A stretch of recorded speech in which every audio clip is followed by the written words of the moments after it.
দর্শক, জুলাই গণঅভ্যুত্থানের বর্ষপূর্তি উপলক্ষে 1 জুলাই থেকে সারা দেশে সরকারি বেসরকারিভাবে পালিত হচ্ছে বিভিন্ন কর্মসূচি। সরকারি ও বেসরকারি পর্যায়ে র্যালি, আলোচনা সভা, সাংস্কৃতিক অনুষ্ঠান এবং স্মারকচিহ্ন উন্মোচনের মধ্য দিয়েই স্মরণ করা হচ্ছে ঐতিহাসিক সেই আন্দোলন, যা অনেকের মতে দেশে গণতান্ত্রিক চেতনার নবজাগরণ ঘটিয়েছিল। তবে উদযাপনের এই মুহূর্তে জনমনে জেগে উঠেছে একাধিক প্রশ্ন।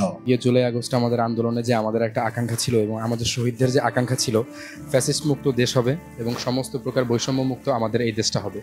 তো আমরা এর পরবর্তী সময় থেকে আসলে দেখে আসছি বিভিন্ন সময় বিভিন্ন রাজনৈতিক দল জুলাই আগস্টের পরবর্তী সময়ে অল্প কিছুদিন যাওয়ার পর থেকেই আসলে জুলাইয়ের চেতনাগুলোকে আসলে তারা লালন করছে না বলেই আমরা মনে করছি।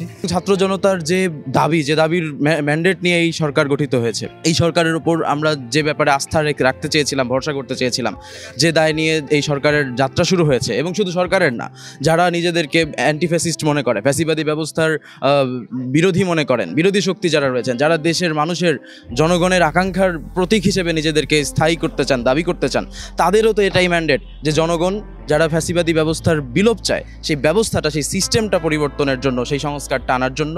জুলাই যে স্পিড নিয়ে আন্দোলন করেছিল, সেই লক্ষ্য কি আদৌ অর্জিত হয়েছে, নাকি জুলাইয়ের নামকে সামনে রেখে কিছু সুবিধাভোগী কেবল নিজেদের স্বার্থই এই স্মৃতিকে ব্যবহার করছে? এমন প্রশ্ন ঘুরপাক খাচ্ছে জনপরিসরে।